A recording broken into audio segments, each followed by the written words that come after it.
you through.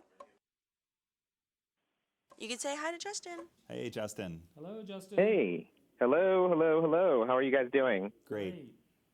Great. Good. And how's your morning? Morning's been great. It's been fun to talk about the survey results.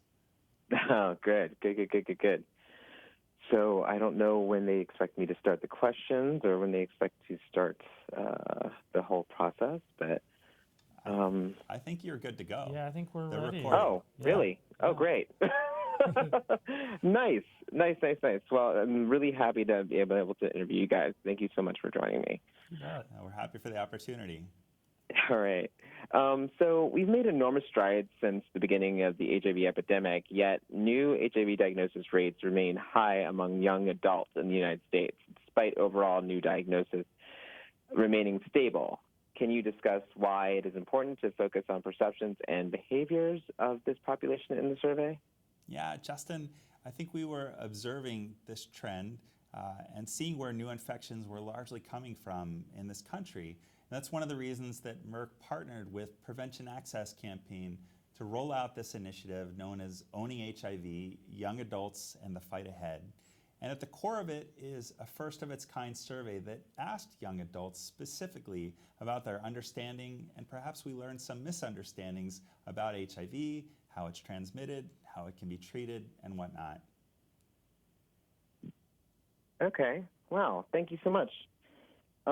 So what did the survey find about the level of HIV knowledge among the participants? So Justin, the survey covered a huge number of issues. The first that I'll talk to you a little bit about is behaviors and perhaps gaps in health literacy.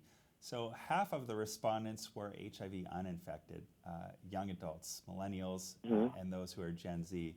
So 2/3 of them, thinking about their sexual health, were most concerned about HIV in terms of sexually transmitted infections that they might be most at risk for. Yet this concern didn't translate into behaviors that might protect themselves from acquiring HIV. So less than half of the respondents said they regularly used condoms or took PrEP as a way to prevent themselves from acquiring HIV. Wow. Okay. That's really interesting. I personally have two sons, and they're both a part of the LGBT community, and one is a part of the millennial generation, and the other one is part of the Generation Z. And I found it very interesting to have their friends come over, to the house when they were younger.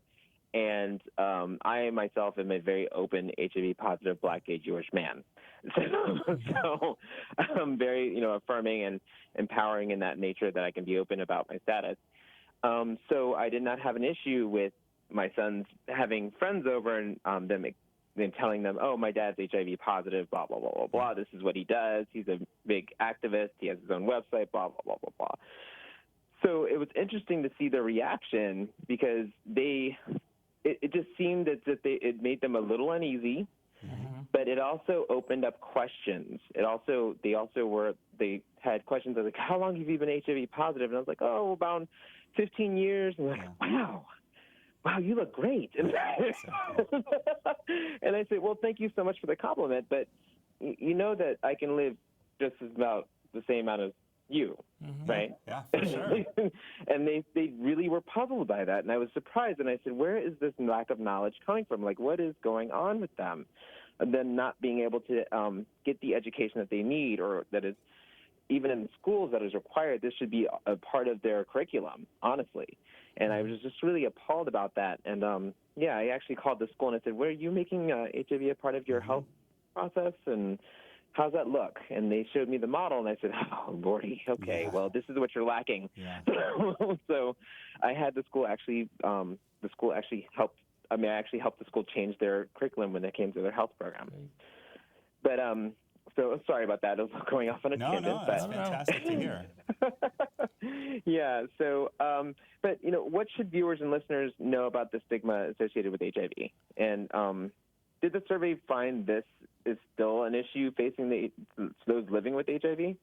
Yeah. So, Justin, your story just, I think, exemplifies what we found. That puzzled moment.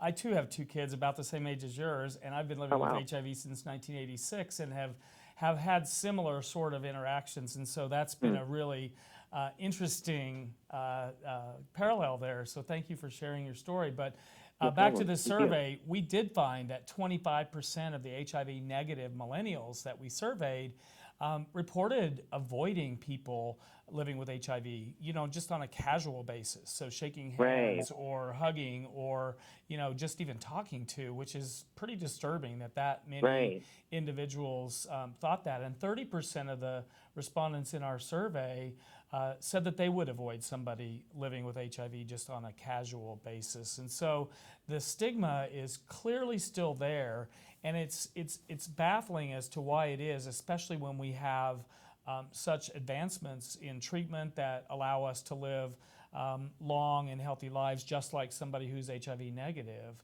And it really points out why this campaign is so necessary and why we need to be pushing this information out. And like you said, incorporating it into curriculums and and just really spending a lot of energy educating. I think we've gotten far too complacent over the years and thinking that, this is a manageable disease and so we don't need to be talking about this, but it really points out that we do.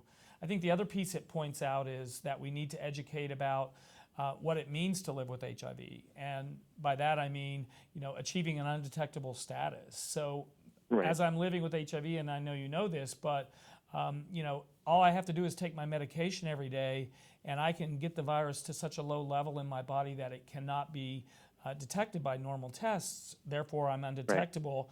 And what that also means is I don't transmit HIV to my sexual partners. Undetectable equals untransmittable. It's an amazing, concept that far too many people don't know. We found in our survey that about 30% of the people living with HIV who we surveyed, these are young adults, did not even know what undetectable meant. And it's just baffling to me that we've got those kinds of statistics in an era where information is readily available. So we clearly need to be publicizing this, and this Owning HIV Young Adults and the Fight Ahead is our attempt at moving that conversation forward. Now, going back, I did kind of look over the results of the survey, and I was, of course, like you, a little surprised and a little, this is a little jarring of it. It is. And I was just so shocked and surprised. So when it came to, you just mentioned that, a lot of the participants were kind of avoiding people who had HIV, like even socially, like meaning no touching, no hanging out, not even calling you my friend, blah, blah, blah, blah, blah. Do you think that has anything to do with the stigma of it all? And also, do you think that these participants do not want to be associated with anybody who has HIV because they're afraid that they will be then called out about their status, or people will wonder about their status? Yeah, I mean, I'm not sure we examined exactly what the reasons were, the cause and effect, if you will, but I think what it does point out is that stigma is so prevalent still, and it's still something that we need to address. I think just in general, we are often, afraid to talk about sex, for instance. And because HIV is most often transmitted sexually, I think that makes it a little bit uncomfortable for people, and something we need to continue to talk about, because, there are such advances that have made HIV a sort of manageable condition that you can live with on a daily basis very easily. Right. Yeah. And I also kind of want to go back to the survey as well. And I saw another statistic that was saying more than 2/3 of the HIV negative young adults said that they were most concerned about getting HIV as compared to the other STIs, sexually transmitted infections. Do you think that might, is it possible that is because as of right now, there is no known cure for HIV? Yeah, I don't know that the survey specifically looked at that cause and effect, but it's surprising, and I think it hits a number of these trends that we discovered here, which is, where is the misinformation? There's clearly misinformation, or at least not enough information about how one can protect themselves. There's clearly a lot of misinformation along the lines of the things that Murray was speaking about how HIV is transmitted. And then another part of the survey here also surveyed young adults who were living with HIV. And, Murray spoke a great deal about achieving an undetectable viral load. Right. Well, at least the key to that is through modern therapies. And certainly I've worked on this for a number of years. Merck's been involved for over 3 decades. Right. And so hopefully Yes. medications can fit into people's lives. But another statistic that came out of the survey showed that, all right, if that's the messaging that's out there, it's not always making it to the patients.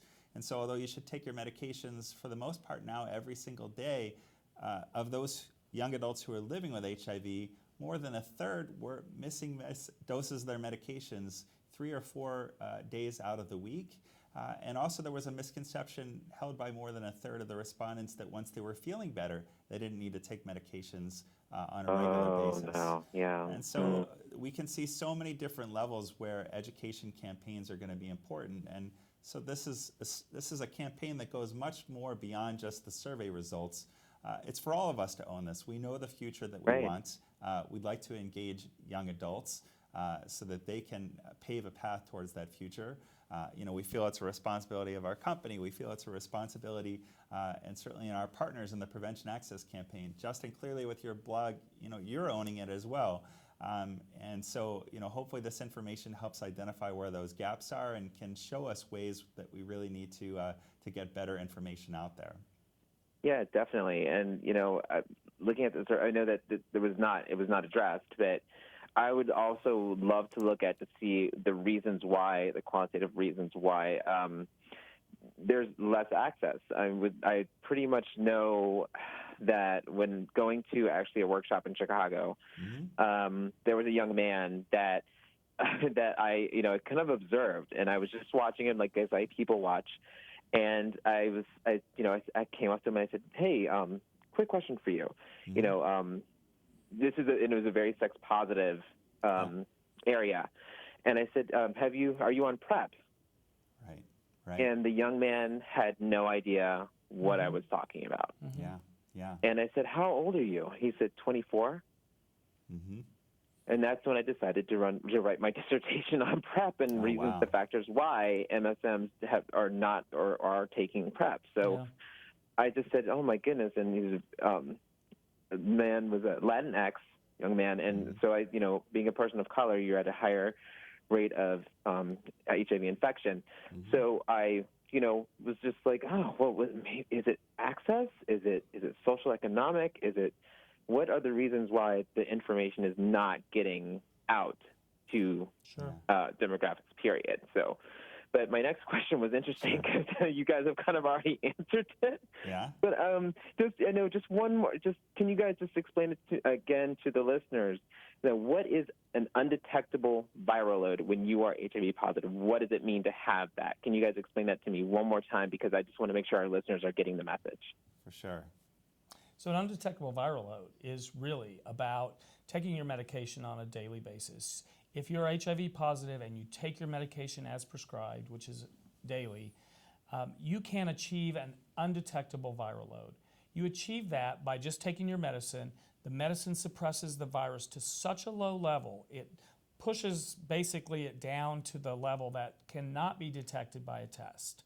And so the test will come back when you get your lab results, it'll say undetectable. And what that means is the virus is not very active in your body and there's very little of it in your body.